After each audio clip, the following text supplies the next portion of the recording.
All right, y'all, let's just jump right into this breakdown of episode 3, season 4 of The Shy. They ain't wasting no time. The episode opens with Nina trying her best to create a normal family environment for everyone.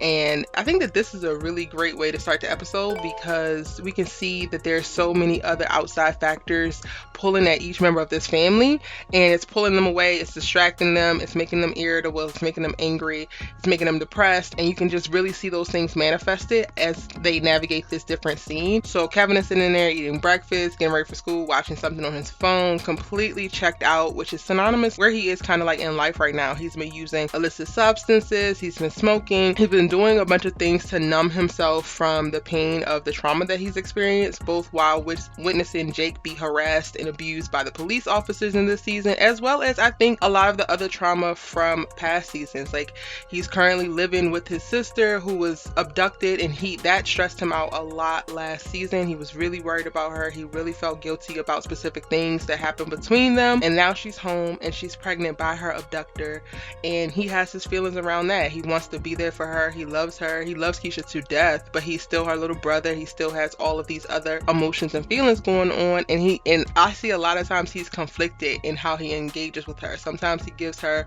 the love and support that she needs, and then sometimes he's just a little brother that's on her nerves, or that's short-tempered, or that's rude. And some of it is, natural, teenagers, and as he's a preteen and, evolving, but then some of it also is him not necessarily having the avenue or the tools needed to be able to express himself and what he's going through. And like I said, this scene really just sets everything off because this is what's happening with Kevin. Kiesha's running in and out and just grabbing something. Nina has to stop her and say, like, you need to eat something healthy because all she wants to do is eat junk food. And that really foreshadows where she's at in reference to starting to make better decisions for her baby.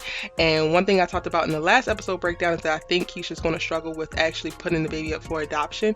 And I feel like this starts to manifest throughout this episode. So I'm going to talk about that as well. And then, of course, Dre is going to support Jada, but Jada doesn't want anybody to know. So she's being secretive, and that creates a whole little thing. And that literally is the beginning of the episode. I thought it was interesting when Nina tried to tell Kevin to look at this at the lines of his life and be able to break down the importance of how these years he can't throw it away. He needs to make something of himself. He needs to make better decisions so that he can set himself up for a better life.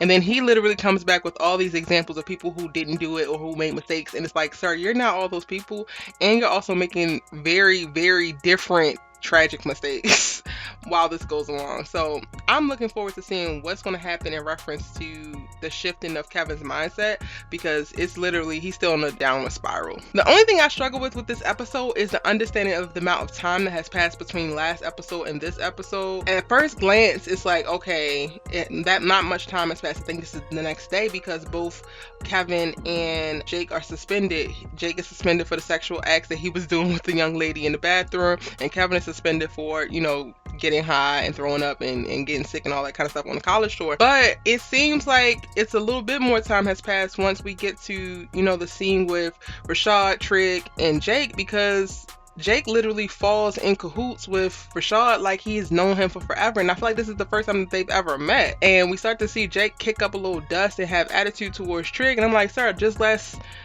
episode you was much more endearing, much more like, yo, you really glad that Trig is here for you and you love him and all that kind of stuff, and now you got all this smoke just because you sit next to Rashad.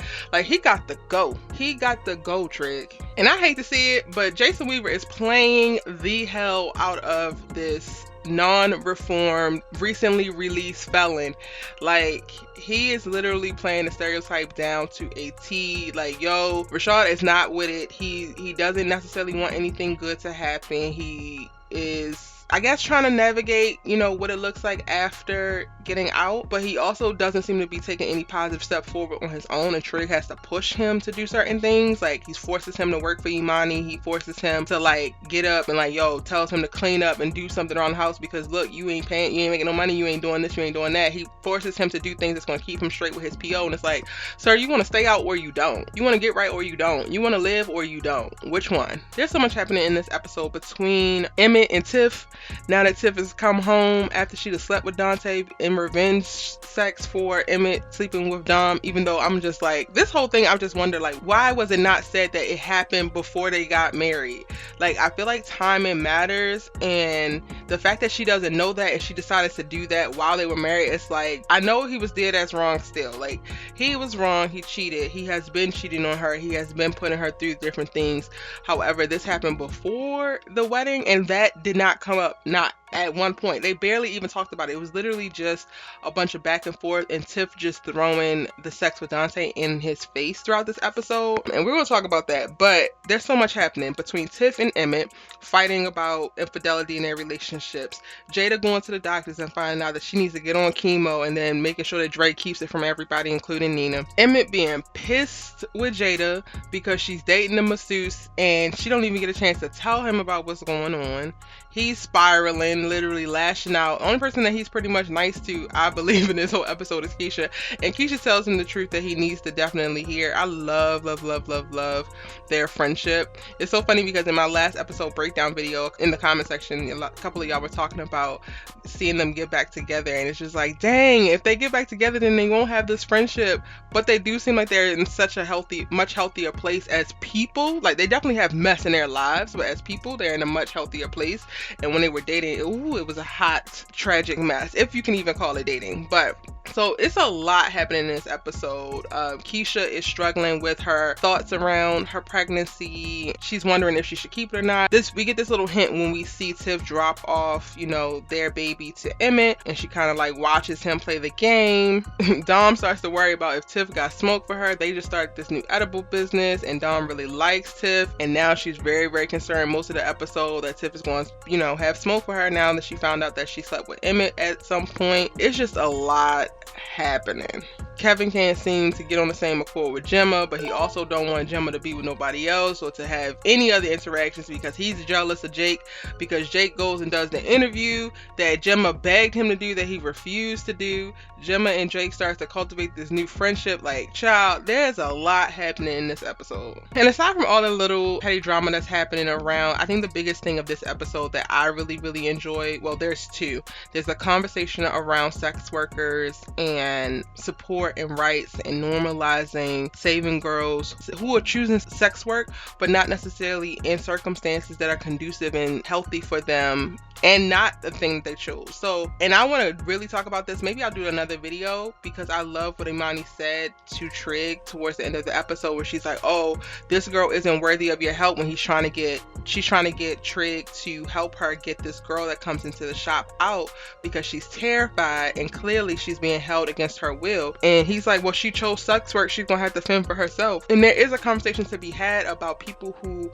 are taken advantage of, who are abducted within the system. Like, you can choose sex work and you still deserve self-respect, you still deserve your autonomy, you don't deserve to be treated like a slave, you don't deserve to be treated less than, you don't deserve to be dehumanized. And maybe we should have another video about that because I love that conversation comes up in this episode. And then the other conversation that comes up in this episode is a conversation around defunding the police and how it's actually going to work. Douda decides to put $5 million behind Tracy's organization, and then she decides that she's going to use it to help the whole defund of the police initiative and start to create the community policing initiative. And y'all, we are on thin ice. When this first came up in the last episode, I was excited. Like, I was so excited to see the fact that this show is choosing to go with that storyline, because so many people have talked about George Floyd in their episodes. So many people have talked about Black Lives Matter and addressing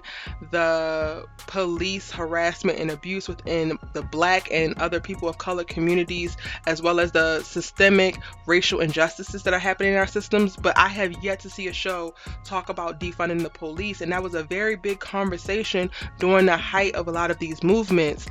But my biggest concern is that that I want them to do this story right. Like, I want them to really, really show how defunding the police can actually work.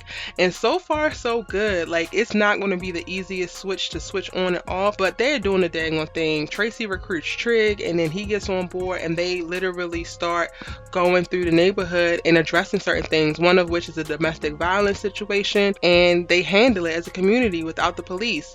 In this episode, we find out that the police have decided that they, because of the defund the police, they're not going to do their jobs even while they're being paid right now. So defund the police also doesn't mean, okay, tomorrow all the police are fired. It just means that it starts to pull money from the police so that they don't have as much money to spend because they're misusing and misappropriating funds. If you can't protect the people that you are charged to protect and serve, and you're getting $5 million a day, that's what Douda said. Douda said that they get $5 million a day and they out here killing black folks on a regular, then maybe you need to be rolling with $1 million a day and see what you can make work there. See if you could protect some lives there, because clearly the excess is just giving you extra overtime, giving you too much autonomy, giving you too many things, too many ways to do the BS that y'all been doing. I'm looking forward to having more of the conversation of defunding the police, but in this episode we really get to see what that's actually going to look like. I liked it. I like Tracy counseling the young lady. I love Trig talking to the guy who was played by Vic Mensa. Come on, like, this cat, like, Lena was not playing this season. I don't think she was playing before, but I'm like, oh, you for real this season. Lena's for real this season. This episode was deep. It was nuanced. Cinematically, it's great. Like, the shot selections, the coloring, oh my gosh. All of that, phenomenal. And then a conversation, just chef kiss. And y'all, I felt it in my spirit, so I'm just going to mention it here because it has not fully developed. The seeds have just been planted. This episode, they watered it. Last episode, they planted the seed, but Rashad gets the official word that Imani is a transsexual woman from the dude who brought in the sex worker, and that starts to get the wheels turning for him. He doesn't necessarily believe it, and I just know some old ignorant hate crime type stuff is finna go down with Rashad while he's living with Trig and Imani in their house, and I'm not looking forward to seeing it. I really am not. Let me know what y'all think about that in the comment section down below. Before the episode ends, we see Tiff get some, I guess, okay advice, but I don't think it's going to apply well for her and Emmett to do an open marriage, which she pitches to Emmett and they're going to give a tri-child. I think that this is a recipe for a disaster. Her and Dom actually don't talk, but basically talk, and they're good. Tiff doesn't feel a type of way to her. Their edible business is definitely a success. And then also, before the episode ends, we get to see Douda act on this clear attraction that we have seen since episode 1 of this season to Tracy, and they have sex at his house, and his wife walks in and then says that she just is gonna stand there and watch because she didn't get her invite, and then Tracy goes along with it. I think that this is the second thing. So aside from the timing, that was one thing. The second thing that I struggled with this episode was what Tracy did at this moment, because I don't feel like the Tracy character that I've known for the last 3 seasons would do this and allow his wife to watch. Like, this just seemed mad bold and petty and outrageous, and just, I don't know, maybe I haven't been clocking Tracy correctly, but I just didn't think that her character would do that. So to watch that happen, I kind of just was sitting at the end like, oh my god, what is really going on? All right, we doing this? Okay, bet. I'm definitely looking forward to seeing what happens next. All right, y'all, and that is my breakdown of episode 3 of season 4 of The Chi. Make sure that you are watching new episodes of The Chi when they premiere Sunday nights on Showtime, and come back on Mondays every week, as I will have my episode breakdowns and then character breakdowns throughout the week, character and plot breakdowns throughout the week. If you're new here, I'm Erica Vane, and I post entertainment news, television and film reviews, and more every day, multiple times a day, and you should really join my tribe by hitting subscribe. Promise you're going to love it here. I'm talking about all the hottest television shows. Get into it. If you missed any of my Chi coverage, I got it linked in the playlist right here for you. And if you're looking for something new to watch, I got 2 suggestions for you right here. Check them out, and I'll see you in my next video. Bye.